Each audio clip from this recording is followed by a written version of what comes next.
아멘. 이 시간은 저희들 하나님께서 주시는 말씀입니다. 오늘은 베드로전서 1장 1절에서 7절까지 저 한 절 여러분이 한 절 교독하겠습니다. 예수 그리스도의 사도 베드로는 본도, 갈라디아, 갑바도기아, 아시아와 비두니아에 흩어진 나그네 곧 하나님 아버지의 미리하심을 따라 성령이 거룩하게 하심으로 순종함과 예수 그리스도의 핏부림을 얻기 위하여 택하심을 받은 자들에게 편지하노니 은혜와 평강이 너희에게 더욱 많을지어다. 우리 주 예수 그리스도의 아버지 하나님을 찬송하리로다. 그의 많으신 긍휼대로 예수 그리스도를 죽은 자 가운데서 부활하게 하심으로 말미암아 우리를 거듭나게 하사 산 소망이 있게 하시며 썩지 않고 더럽지 않고 쇠하지 아니하는 유업을 있게 하시나니 곧 너희를 위하여 하늘에 간직하신 것이라. 너희는 말세에 나타내기로 예비하신 구원을 얻기 위하여 믿음으로 말미암아 하나님의 능력으로 보호하심을 받았느니라. 그러므로 너희가 이제 여러 가지 시험으로 말미암아 잠깐 근심하게 되지 않을 수 없으나 오히려 크게 기뻐하는도다. 너희 믿음의 확실함은 불로 연단하여도 없어질 금보다 더 귀하여 예수 그리스도께서 나타나실 때에 칭찬과 영광과 존귀를 얻게 할 것이니라. 아멘. 오늘부터 베드로전서 강해 시작합니다. 사도행전을 마치고 사실은 옥중서신으로 가려고 했습니다. 여러분이 아시다시피 사도 바울이 로마에서 순교 당하기 전까지 죄수의 신분으로 쇠사슬에 매여 있었음에도 불구하고 말씀을 받아 그 주옥같은 은혜의 말씀을 받아 전했던 그 네 가지의 서신, 옥중서신, 에베소서, 빌립보서, 골로새서, 빌레몬서 전하고자 했습니다. 근데 주님께서 베드로전서 쪽으로 마음을 움직여 주셨고 이 옥중서신은 다음 기회에 또 주님의 뜻이라면 이 말씀을 전하도록 하겠습니다. 베드로전서는 교리적인 부분과 이 삶의 적용 말씀이 참 잘 조화된 말씀입니다. 신학적인 교리, 다시 말하면 믿음의 뼈대가 있어야 믿음이 지탱할 수 있는데 이 교리적인 말씀 참 5장 이렇게 짧은 말씀이지만 20장 못지않는 아주 깊은 교리가 담겨 있고요. 특별히 종말에 대한 말씀들도 있고 적용 부분 어떻게 살아가야 되는지 그리스도인의 삶에 대해서도 아주 깊게 다루고 있습니다. 기도합니다. 간구합니다. 특별히 우리 주은혜가 이제 누가복음 마쳤고요. 사도행전 이제 지난주에 끝났고 이제 베드로전서로 우리가 옮겨가면서 말씀으로 더 성장하기 원합니다. 뼈대가 튼튼한 교회 되기 원합니다. 이제는 우유나 연한 음식만이 아닌 이렇게 좀 단단한 교리적인 말씀도 먹어서 키도 크고 지혜도 믿음도 더욱더 잘하는 은혜를 간구합니다. 사도 바울과 사도 베드로의 공통점 가운데 하나가 로마에서 순교당한 것으로 알려져 있습니다. 베드로가 사도 바울보다 좀 더 늦게까지 사역을 했는데 동일한 것은 그리스도인들에게 대한 핍박이 누그러들지 않고 오히려 더 거세지고 있었다라는 것이죠. 베드로가 사역했을 때. 그래서 그 극심한 고난 가운데 있는 성도들을 위로하고 있습니다. 이 말씀을 통해서. 또 위로를 넘어 이들을 권면하고 있습니다. 이들이 첫 번째 누구인지 그들의 정체성을 알려주면서 이 말씀을 풀어가고 있습니다. 자, 오늘의 말씀의 키포인트는 이 고난 가운데 힘들어하는 성도들을 어떻게 위로하고 위로 차원을 넘어서 그들이 더욱더 달려갈 수 있고 걸어갈 수 있고 계속해서 믿음으로 말칭할 수 있도록 뛰어갈 수 있도록 할 수 있었던 그 비밀이 뭔가? 그것은 그들의 정체성, 그들이 누구인지를 정확하게 알려주고 짚는 것이죠. 그래서 첫 번째 그들의 정체성은 무엇이냐면 너희들은 흩어진 나그네라는 말씀입니다. 자, 1절 들어갑니다. 예수 그리스도의 사도 베드로는 본도, 갈라디아, 갑바도기아, 아시아와 비두니아에 흩어진 나그네. 그래서 보내는 사람과 받는 사람을 정확하게 기록하고 있습니다. 보내는 사람은 베드로라고 정확하게 이야기하고요. 예수 그리스도의 사도 베드로라고 그랬습니다. 뭐 다른 베드로가 아니라 사도 베드로. 여러분이 아시다시피 12사도 중에 가장 수제자죠.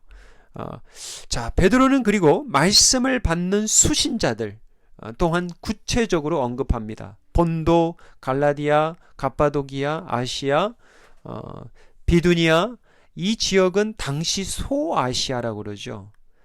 그런데 지금으로 말하면 터키 지역을 이야기합니다.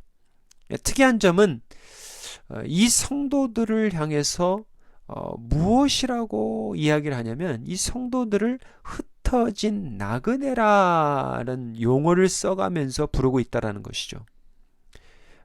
나그네라는 말은 말 그대로 이국 땅에서 일시적으로 살고 있는 자들을 이야기하죠. 잠시 동안 머무는 자들이에요. 계속 사는 것이 아니고 잠시 동안 머무는 자들입니다. 정처 없이 떠도는 또 떠돌이 나그네가 아니라 하나님이 그곳에 뿌려 흩어놓은, 심겨놓은 자들이라는 것이죠. 그럼 어떠한 나그네들인가에 대한 그 정체성에서 좀 더 자세하게 들어가는데요. 2절입니다. 곧 하나님 아버지의 미리 하심을 따라 성령이 거룩하게 하심으로 순종함과 예수 그리스도의 핏부림을 얻기 위하여 택하심을 받은 자들에게 편지하노니 은혜와 평강이 너희에게 더욱 많을지어다. 자, 이제 저희들이 베드로전서 같은 서신서를 저희들이 이제 받게 되는데, 그동안 누가복음과 사도행전 같은 경우들은 어찌 보면 narrative story, 그러니까 어떤 스토리들이 많거든요. 그러니까 이해하기도 쉽고 다가오기도 쉽고 어떤 스토리, 어떤 이야기를 머릿속에 이렇게 담기가 쉬운 반면에 서신서는 약간 딱딱할 수 있습니다. 그래서 여러 가지 교리적인 말씀들이 많이 나와요. 그래서 이제 우리 주은혜가 이제 4주년을 맞이하면서 이렇게 좀 더 교리적인, 좀 더 딱딱하지만 굉장히 뼈대가 되는 이런 말씀들을 좀 다루고자 합니다. 자, 베드로는 이제 그들의 정체성에 대해서 이야기를 하는데, 한번 자세히 보면 첫째는 2절의 말씀에 비교해서 보면 하나님 아버지의 미리 아심을 따라 택함을 받은 자들이다. 택함을 받은 자들이다. 한글 성경에 보면 택함을 받았다라는 말이 제일 뒤로 나오지만 사실은 원문이나 영어로 보면 God's elect, 하나님께 택함을 받았다는 말씀이 처음 나오죠. God's elect, 영어로 정확하게 번역이 되어 있듯이 하나님이 택한 자들이라는 거예요. 그들이 하나님을 택한 것이 아니라 그런 것 같지만 결국은 하나님이 그들을 택했다라는 의미가 강합니다. 이게 은혜라는 거예요. 그러니까 복음으로 깊이 들어가면 은혜가 무엇인지 알면 알수록 하나님이 이렇게 강권하셔서 부르셨구나. 그러니까 예를 들면 사도 바울 보세요. 다메섹 가다가 하나님 앞에 그 부르심 받았잖아요. 예수님이 강권하시잖아요. 그죠? 사도 베드로도 마찬가지죠. 제자들을 어떻게 불렀습니까? 제자들이 예수님을 따라온 게 아니고 예수님이 베드로를 부르시잖아요. 그래서 나그네들인데 너희들이 하나님 아버지의 미리 하심을 따라 택함 받은 자들이다. 이러한 정체성을 알려주고요. 두 번째는 성령이 거룩하게 하심으로 순종함과 이렇게 나와 있습니다. 성령의 거룩하게 하심으로 순종하는 자들이다.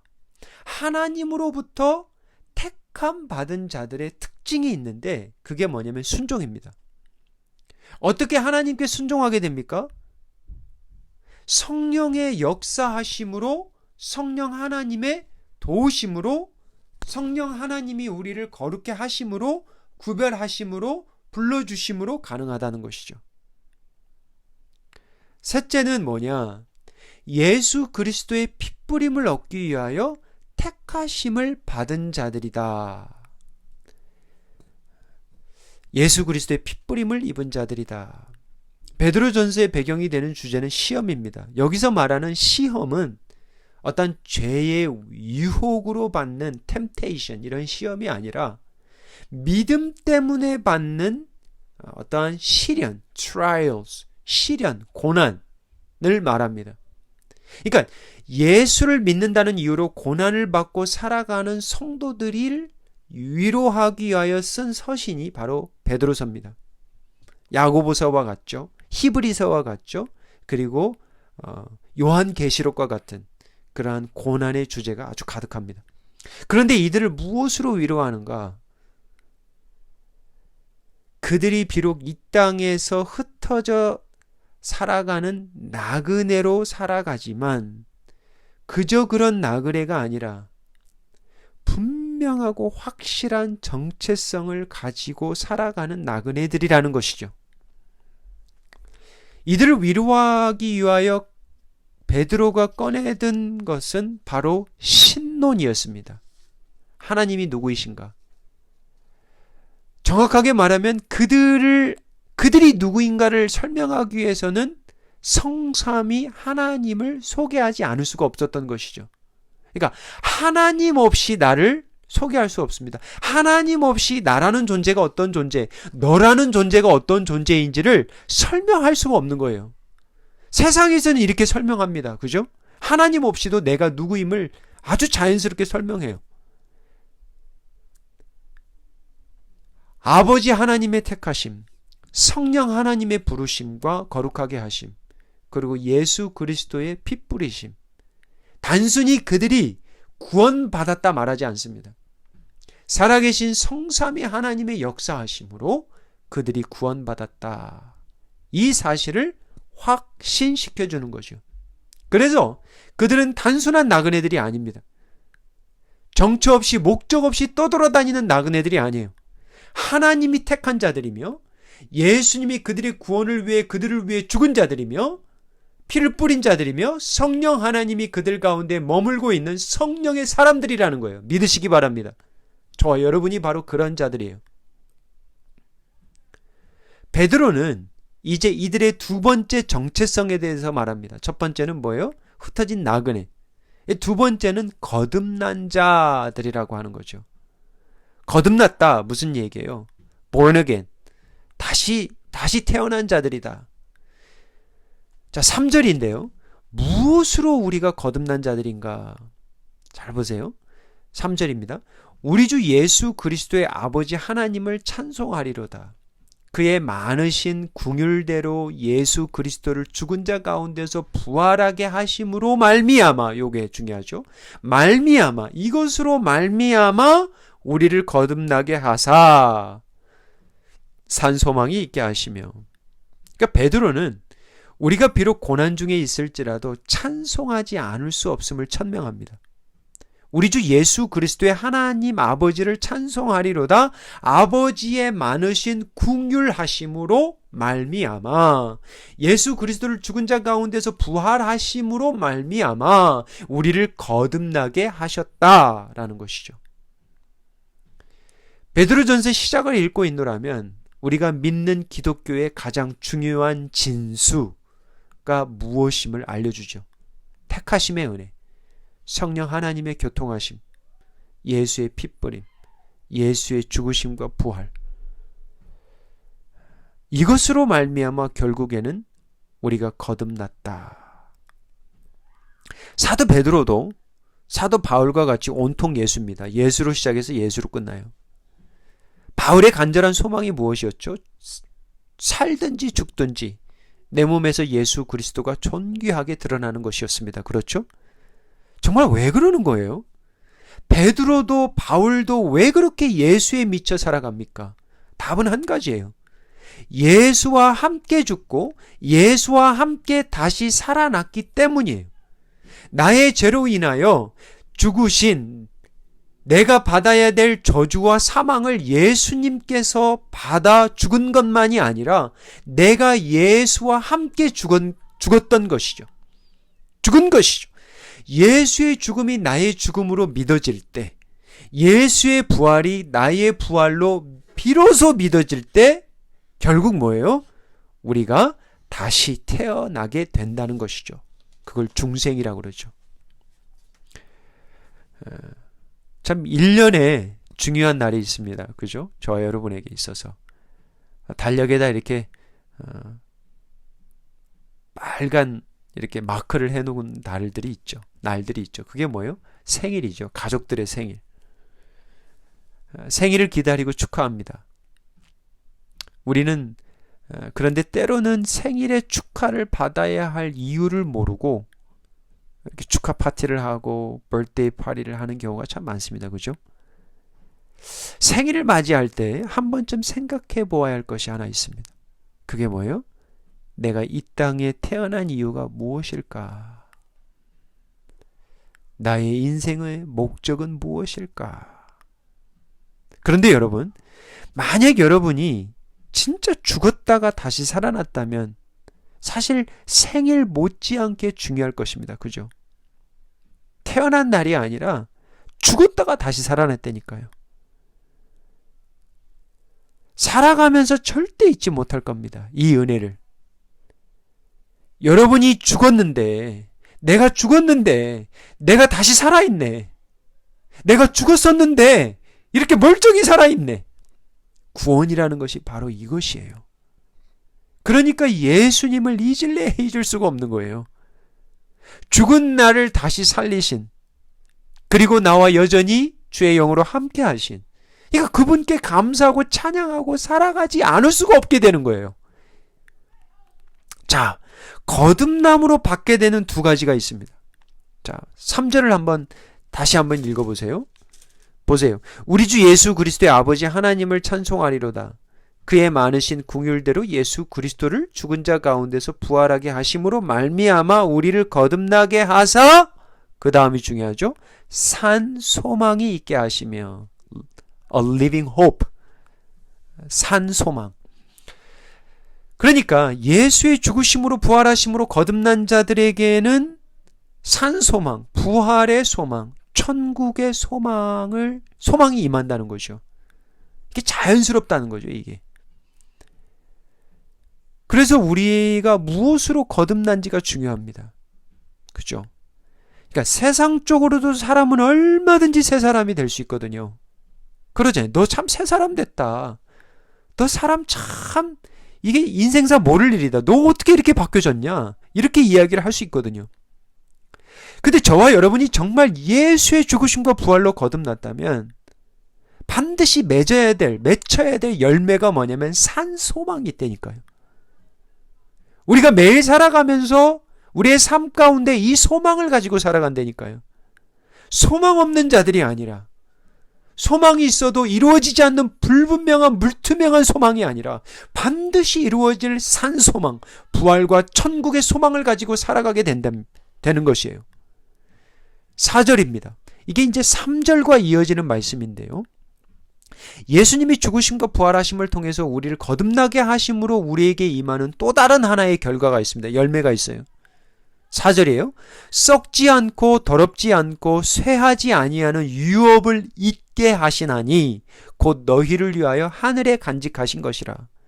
하늘에 간직한 유업을 받게 될 것이다 라는 말씀입니다. 유업이라는 게 뭐예요? 영어로 보면 inheritance. 우리가 잘 아는 상속이에요. 상속.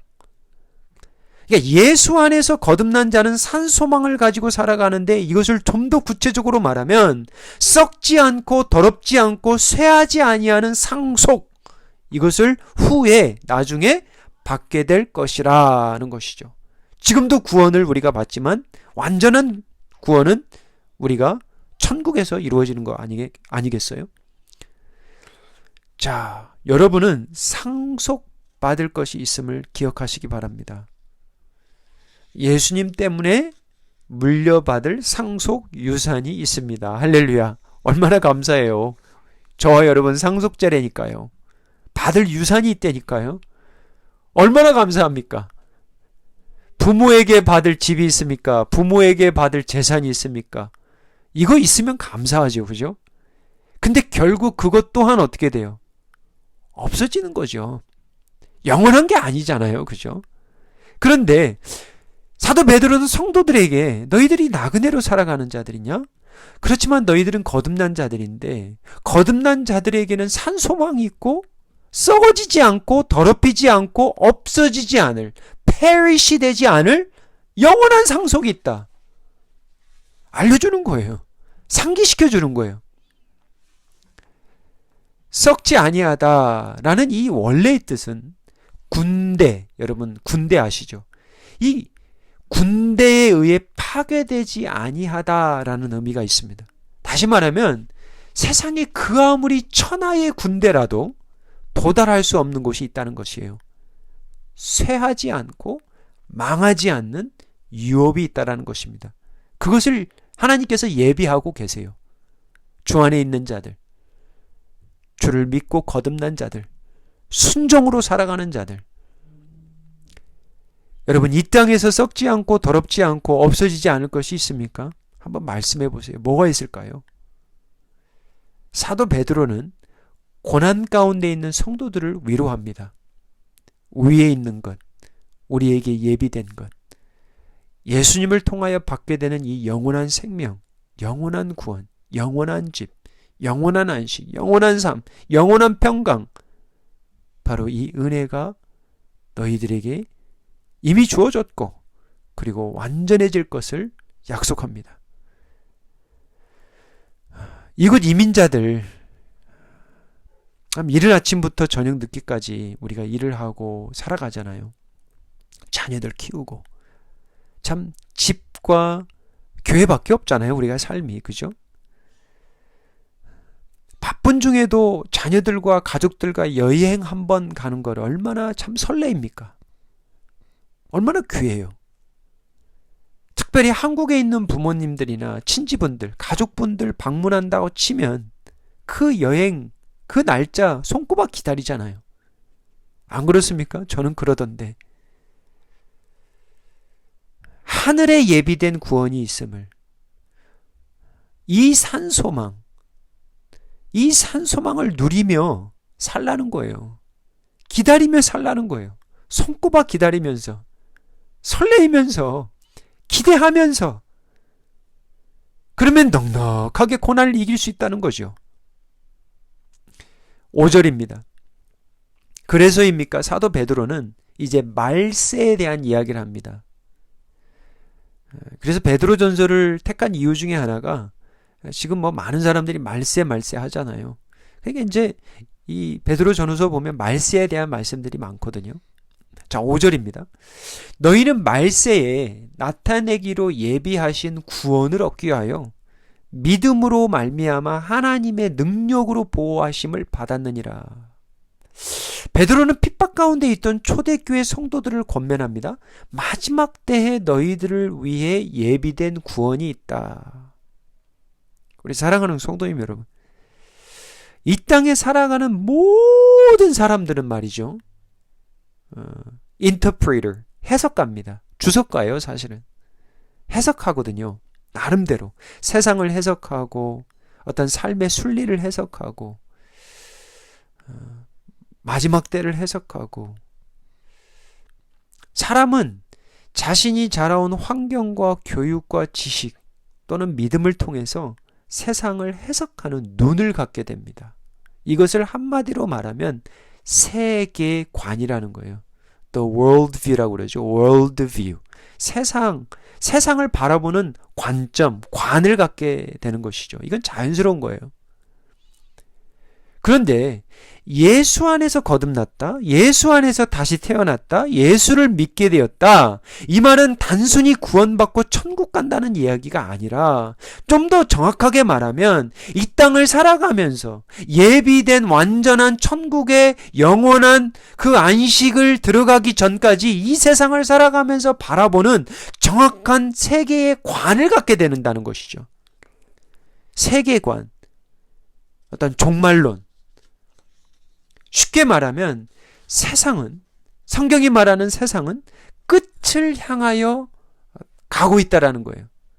아무런 목적 없이 방향 없이 세상이 흘러가는 것이 아니라는 거죠. 어떤 역사가 반복되는 것 같지만 반복되지 않는다는 거예요. 역사의 주관자가 있고 역사를 시작하시는 분이 있고 마치실 분이 있다는 거예요. 그래서 예수의 죽으심과 부활하심을 통해서 우리가 어떠한 시작과 끝을 볼 수 있는 어떠한 종말의 샘플이 된다는 거죠. 거듭난 자들은 성경적 종말론을 갖게 되는데 영원성을 추구하며 살아갑니다. Eternity. 자신들이 영원한 존재라는 거죠.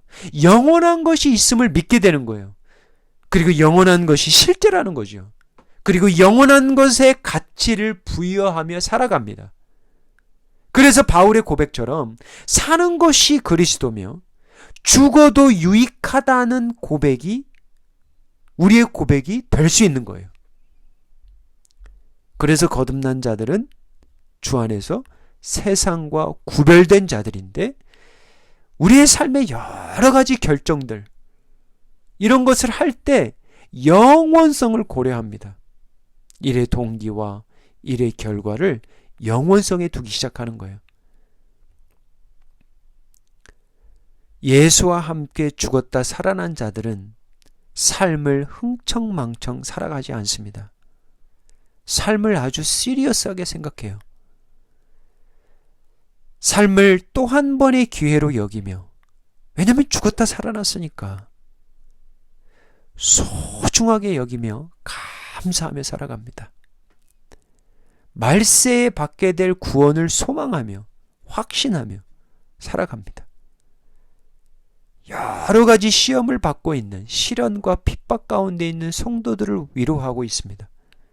무엇을 통해서? 그들의 정체성을 통해서 그들을 권면합니다. 너희는 흩어진 나그네들이라. 둘째는 너희는 거듭난 자들이라. 마지막으로 너희는 그러므로가 있는 자들이다. 좀 그렇죠? 그러므로가 있는 자들 무슨 말인가? 6절 한번 보겠습니다. 그러므로 너희가 이제 여러 가지 시험으로 말미암아 잠깐 근심하게 되지 않을 수 없으나 오히려 크게 기뻐하는도다. 베드로는 이미 세계관 종말론에 대해서 말씀을 간단하게 전했고요. 이제 주제인 고난에 대한 말씀을 본격적으로 다룹니다. 베드로는 먼저 신론, 그러니까 성삼위 하나님과 구원에 대한 말씀을 밑으로 깔았고요. 기본적으로 이제 고난의 주제에 들어가는데, 고난받는 자들에게 고난을 이겨낼 수 있는 길은 영원한 것이 있음을, 우리를 구원하신 성삼위 하나님이 여전히 살아계심을, 우리의 죄사함과 구원 그리고 우리의 믿음을 주시기 위해서 예수 그리스도를 십자가에 내어주시기까지 했음을 먼저 설명하고 있다는 것에 주목해야 됩니다. 그래서 6절의 도입 부분 그러므로, 이제 아시겠죠? 그러므로 고난을 이해하기 위해서는, 고난을 이기기 위해서는 바로 이 그러므로가 있어야 된다는 거예요. 반대로 이 그러므로가 없는 자들은 고난을 이겨낼 소망도 힘도 없게 된다는 거예요. 이겨낸다 할지라도, 소망을 가진다 할지라도 그것은 자신으로 시작해서 자신으로 마치게 됩니다. 소망이 있다 할지라도 그것은 산 소망이 아니라는 것이죠. 여러분에게 바로 이러한 그러므로가 있습니까? 특별히 고난과 시련을 당할 때, 이해되지 않는 고난과 핍박을 당할 때 이 그러므로가 있습니까? 이 연결고리가 있냐라는 거예요. 여러분 나름대로 해석가라니까요. 주석가라니까요. 세계관이 있다니까요. 어떻게 고난과 시련을 볼 겁니까? 이 그러므로가 있습니까? 다시 한번 보세요. 6절. 그러므로 너희가 이제 여러 가지 시험으로 말미암아 잠깐 근심하게 되지 않을 수 없으나 오히려 크게 기뻐하는도다. 그러므로가 없이 이 말씀을 읽어보세요. 1절에서 5절이 없다고 생각해 보세요. 왜 잠깐 근심하게 되지 않을 수 없으나 오히려 크게 기뻐하는도다. 왜 기뻐해야 되는지를 모르는 거죠. 그죠? 1절에서 5절이 없으니까 삶에. 근데 1절에서 5절이 있어야 된다니까요. 이것이 있어야 연결이 되는 거예요. 잠깐 하지 않을 수 없으나 오히려 기뻐할 수 있는 거죠. 예수 그리스도의 핏부림과 성령의 거룩하심과 아버지의 택하심을 믿기에 그러므로 썩지 않고 더럽지 않고 쇠하지 않는 유업이 있기에 그러므로 말세에 나타나기로 예비하신 구원이 있기에 그러므로 하나님의 능력으로 보호하심을 받기에 그러므로 여러분에게는 바로 이러한 그러므로가 있습니까? 당시 성도들은 여러 가지 시험을 받고 있었습니다. 예수를 믿는다는 이유 때문에 이 로마인들로부터 핍박을 받았죠. 그죠? 로마 황제가 아닌 예수를 주님이요, 그들의 왕이요, 그들의 신이요, 그들의 하나님의 아들이라 믿는 성도들, 이 로마의 지도부의 눈의 가시였겠죠. 또한 유대인 크리스찬이라면 우리가 누가복음과 사도행전을 통해서 확인했지만 여러분들이 유대인 크리스찬이라면 배교당하는 자, 나사렛 예수 이단, 이 괴수의 앞잡이들이라고 핍박을 당하는 건 당연합니다. 베드로전서 이제 보시면 알겠지만 2장 12절, 3장 16절, 4장 4절 오늘 보여주진 않지만 읽진 않지만 여러 가지 모함과 비방과 차별과 냉대를 받고 살았거든요. 지금 말씀을 받는 자들이 얼마나 힘들겠어요. 그러죠? 근데 베드로는 이렇게 위로하는 거예요. 이러한 여러 가지 시험 잠깐이다. 잠시다. 근심과 걱정하지 않을 수 없다. 또 어떤 사람이 근심과 걱정에서 자유할 수 있느냐. 하지만 이것도 잠시다. 오히려 이러한 여러 가지 시험 가운데서도 우리는 기뻐할 수 있다. 그것도 크게 기뻐할 수 있다. 왜 크게 기뻐할 수 있는가? 7절이에요. 예수를 믿는다는 이유로 악을 행한다는 비방을 받기도 하고, 예수를 믿는다는 이유로 예매하게 욕을 먹기도 하고, 부끄러움을 당하기도 하고, 재산을 몰수당하고 빼앗기기도 하고, 심지어 옥에 갇히기도 하고, 죽임당하기도 하지만 오히려 우리가 기뻐할 이유가 분명히 있다. 7절입니다. 너희의 믿음의 확실함은 불로 연단하여도 없어질 금보다 더 귀하여 예수 그리스도께서 나타나실 때에 칭찬과 영광과 존귀를 얻게 할 것이니라. 너희에게는 이제만 있는 게 아니기 때문이라는 거예요. 너희에게 고난만 있는 것이 아니기 때문입니다. 예수 그리스도를 믿어 의심치 않는 자들, 이제만이 아니라 장차 있다는 거예요. 로마서 8장 18절의 말씀입니다. 생각하건대 현재의 고난은 장차 우리에게 나타날 영광과 비교할 수 없도다. 저 여러분에게 마차 이 장차가 있는 거예요. 이제만 있는 게 아니라는 것이죠. 너희들이 가지고 있는 믿음은 마치 불로 연단되어지는 금과 같이 오히려 고난을 통하여 여러분의 믿음이, 우리의 믿음이 견고해질 것이라는 거예요. 우리의 믿음에 섞여 있는 불순물들, 세상의 찌꺼기들, 가비지들, 쓰레기들, 이러한 연단의 불로, 고난의 불로 제거될 것이라는 거예요. 고난의 유익이겠죠. pure, 순수한 믿음으로 세워지기 위하여 이 고난이 쓰여질 수 있다는 거죠. 지난주에 브렌다라는 자매를 알게 되었습니다. 저한테 그러는 거예요. 이제 바닥을 친 것 같습니다. 말도 제대로 못하는 상황인데 이 2번의 암투병까지는 견뎠는데 이 3번째 암제발을 통해서 정신적으로 육체적으로 너무 지치고 견디기 힘든 시간을 지금 보내고 있는데 이미 남편과는 작별의 인사를 나눴다고 합니다. 예수를 믿는다는 이유 때문에 쉽게 친해졌고요. 저는 그 자매를 기억하면서 한 주간 기도할 수 있었습니다. 그때 저희 기도 후에 그 신음의 목소리로 저를 위해 기도를 해주는데 참 제가 깜짝 놀랐습니다. 제 눈에는 이미 눈물바다가 됐고요. 더 이상 말하지도 바라볼 수도 없었습니다. 사랑하는 성도님 여러분, 예수를 믿는다는 것이 무엇이길래 신음까지 하면서 다른 사람을 위하여 기도할 수 있겠습니까? 자신도 지금 살기 힘든데 예수를 믿는다는 것이 무엇이길래 이러한 고난과 아픔과 질병 가운데서도 저처럼 넉넉한 여유와 배려와 이 베품과 사랑이 있을 수 있을까라는 것이에요. 지난주 사도행전 마지막 말씀 기억하세요? 혹시 제목 기억하십니까? 셋집에 머물면서. 사도 바울은 순교 당하기 전까지 셋집과 옥에서 머물렀어요. 그죠? 잠시 머물렀습니다. 거기서 영원토록 살지 않았어요. 사도 베드로도 여러 가지 시험을 당하고 있는 성도들을 위로합니다. 잠시라. 잠깐이라. 우리에게는 너무 길죠. 근데 영원한 것을 생각하고 그것과 비교한다면 이건 1초도 안 되는 거예요. 그죠? 우리에게는 힘들지만 너희들은 나그네라. 잠시 머무르는 것이다. 사도 바울은 감옥에서도 성도들에게 주안해서 기뻐하라. 항상 기뻐하라고 말씀했죠. 사도 베드로는 뭐라고 그래요? 여러 가지 시험으로 잠깐 근심할 수 있으나 오히려 크게 기뻐할 수 있다. 그러므로가 있기 때문에. 사랑하는 성도님 여러분, 말씀을 맺습니다.